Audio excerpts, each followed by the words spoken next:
शुद्धिकरण क्रमशः नीचे से ऊपर की ओर करते हुए अब बारी है क्राउन सेंटर की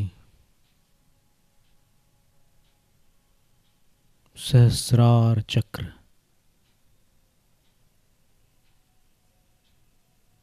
पर्पल कलर, वायलेट भी बताते हैं कुछ योगी जन, मुट्ठी के बराबर। इस सिर के ऊपर वाले हिस्से से कुछ अंदर, थोड़ा बाहर।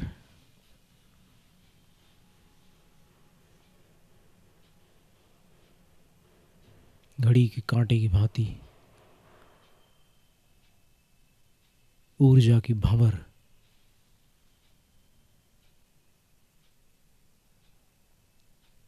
सर्वप्रथम उसी प्रक्रिया से शरीर को स्थिर, निश्चल और ढीला छोड़ देना है।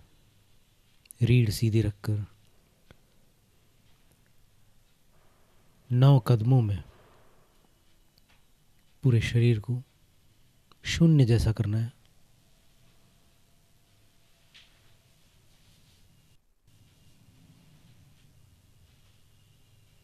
हथेलियां और पांव के तलवे बिल्कुल ढीले छोड़ दिए। कलाइयां और टखने, एड़ी के ऊपर वाले जोड़ ढीले छोड़ दिए। कोहनियां और घुटने बिल्कुल ढीले।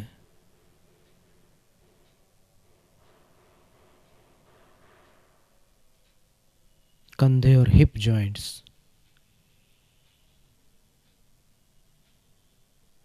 पैरों के सबसे ऊपर वाले जोड़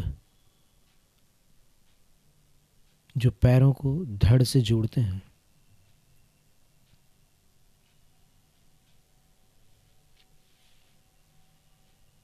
पीठ,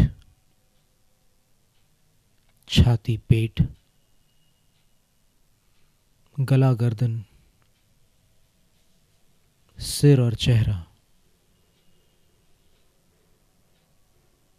बिल्कुल ढीला। अब अपने अंदर बीचों बीच एक स्वर्णिम फव्वारा है।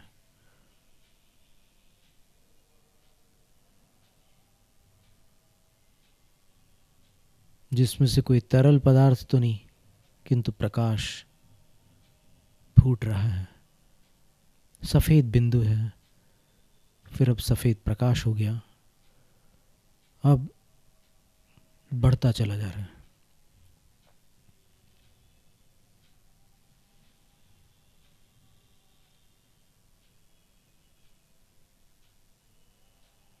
ऐसा लग रहा है जैसे अपन ही सफेद सफेद चमक रहे हैं।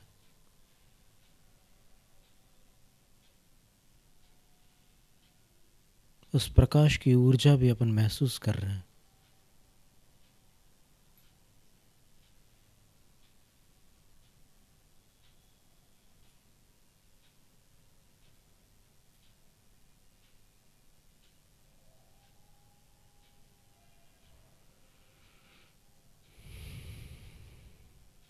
सांसें आ रही है, जा रही है।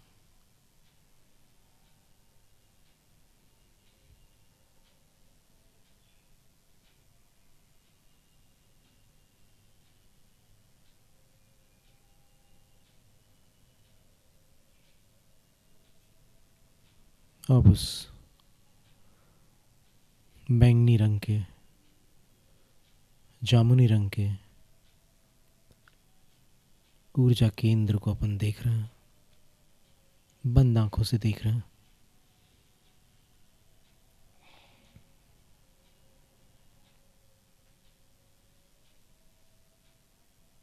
रंग कहें या प्रकाश कहें तो अधिक बेहतर हो।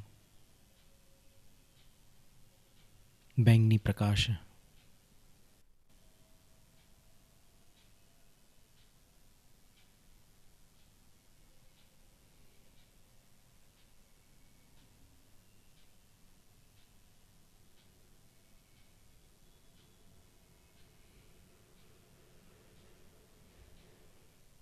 ये दिव्यता से संपर्क कराने वाला ऊर्जा केंद्र है।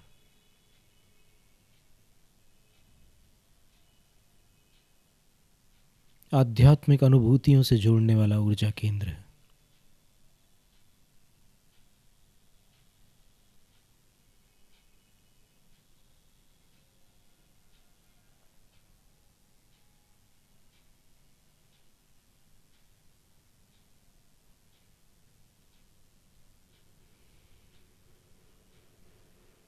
साक्षी बनाने वाला ऊर्जा केंद्र है।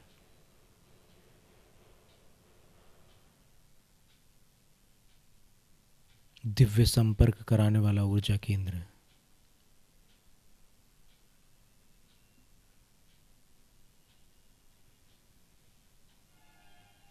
यहाँ बैठे हुए कोई योगी योजनों दूर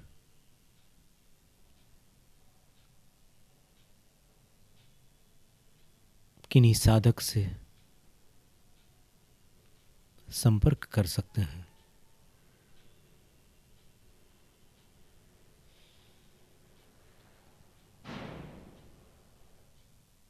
विचारों का आदान प्रदान कर सकते हैं। अपार ऊर्जा से भरा हुआ ये केंद्र महाशक्ति केंद्र है।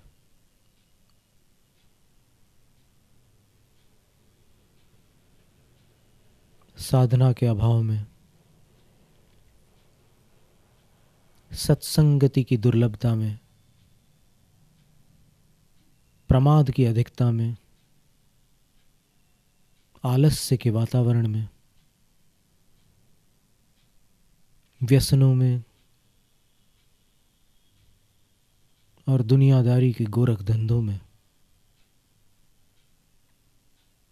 यह ऊर्जा केंद्र ढक जाता है, आवृत हो जाता है, ढका ही हुआ है। इसमें बड़े गाढ़े धब्बे हैं, इसमें बहुत से दाग हैं, मटमैलापन है।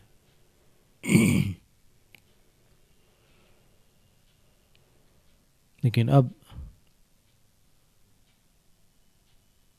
अपनी दिव्यता को उद्घाटित करने के लिए इसकी सारी शक्तियां जो दबी हुई है वो उस दिव्य प्रकाश को, अपने ही अंतः प्रकाश को अपन सौंपते हैं शुद्धिकरण के लिए। और शांत बैठकर भारतीय शास्त्रीय संगीत का राग दरबारी जो इस केंद्र से संबंध रखने वाला है, ऐसा कुछ शोधकर्ताओं का अभिमत है, उसके सुरों में जाते हैं।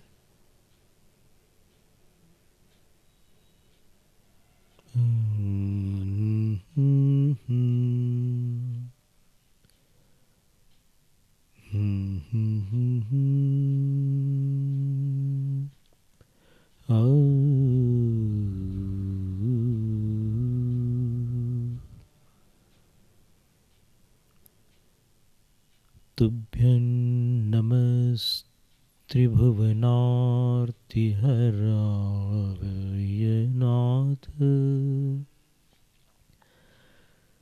तुभ्यं नमः क्षितितलामलभूषणाय।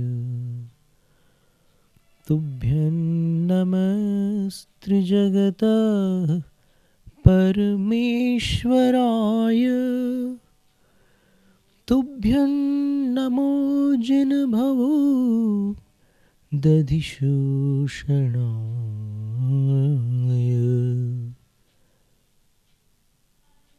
नमो अरिहन्ताणं। नमो सिद्धाणं। नमो आयर्याणं। नमो वज्रायाणं। नमो लोय सव साहूणम्।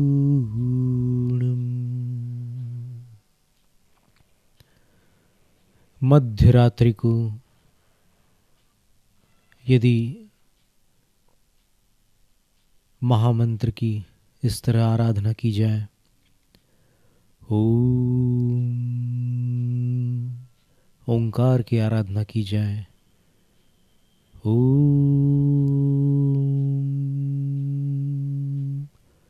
ओम,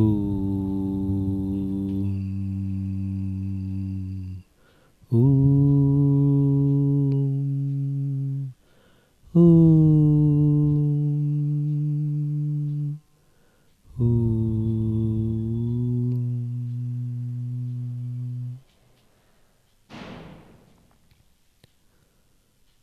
हृदय रोगों में यह राग दरबारी आश्चर्यकारी लाभ पहुंचाता है। आधी रात को यदि राग दरबारी में नमोकार मंत्र सुनते हैं या पढ़ते हैं तो ऐसा लगता है कि सारे ब्लॉकेजेस निकल गए। और यदि सहस्रार चक्र का ध्यान करते हुए करते हैं तो उसमें भी शुद्धिकरण होता है। अब चलिए अपन देखते हैं कि वो जो पर्पल कलर था, वो जो बैंगनी रंग था, जो जामुनी रंग था, उसके धब्बे, उसका मटमैलापन, उसके दाग, उनका क्या हुआ? अब तो बिल्कुल साफ सुथरा है।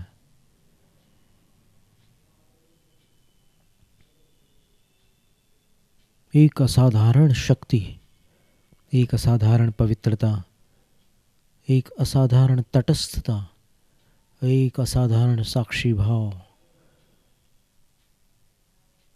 एक शांति अंदर ही अंदर महसूस हो रही है। मन बिल्कुल शांत है।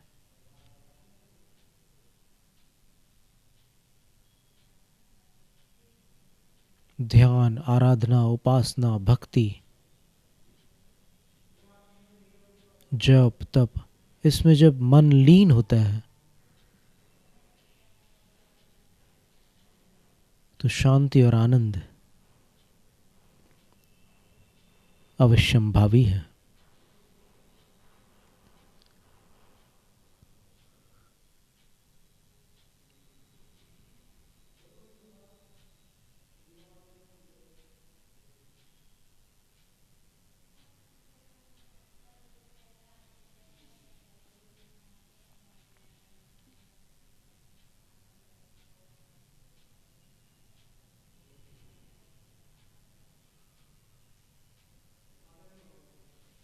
ये एक प्रकार का शुद्धिकरण है।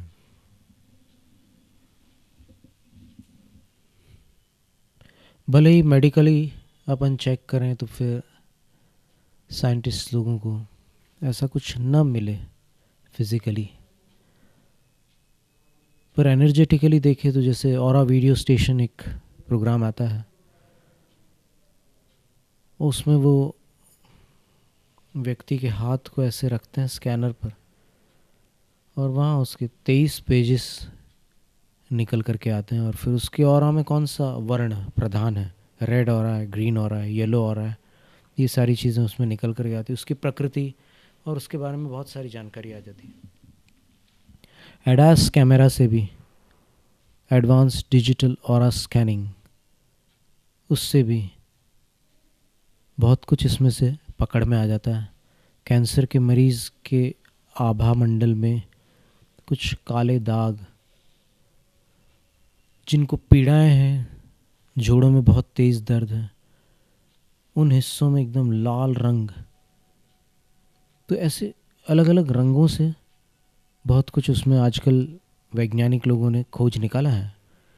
एक रूस के वैज्ञानिक थे पहले, किरलियान उनका नाम था। किरलियान फोटोग्राफी बहुत प्रसिद्ध है आज। किसी का आभा मंडल का चित्र लेना हो तो किरलियान फोटोग्राफी करो तो उसकी सब आभा आ जाती है। उसका चेहरा बहुत साफ नहीं आएगा, लेकिन आसपास पूरे प्रकाश के साथ उसका चेहरा दिखता है खिलियान फोटोग्राफी से। और फिर ये एडवांस डिजिटल और स्कैनिंग है। और भी कभी कभी तो साधारण कैमरा से आभामंडल आ जाता है, और कभी कभी तो ऐसे दिखता है आँखों से, जिनको कभी कुछ दिखता नहीं उनको भी दिखता है। बच्चों को तो बहुत सी चीज़ें दिखती हैं और कुछ और भी लोगों को दिखती है, पर ये आम आदमी को भी कभी कभी दिख जाता है। और उस आभा में जब ध्यान में बैठे हुए कोई योगी जंगल में या कहीं पर तपस्या कर रहे हैं, तो बहुत सारे पक्षियों को और जानवरों को अच्छा लगने लग जाता है, और वो उनके निकट आ जाते हैं, और आश्वस्त होकर के, निर्भीक होकर के वो या तो वहाँ खेलने लग जाते या फिर यहाँ बैठ जाते। या फिर एक बार एक साधु थे, वो बुंदेलखंड में कहीं से विहार करके चंदेरी की तरफ आ रहे थे। रास्ते में ऐसा हुआ कि समय हो गया सामयिक का, तो एक बहुत बड़े वृक्ष के नीचे बैठ गए। और वो समय ऐसा था, दोपहर का समय था,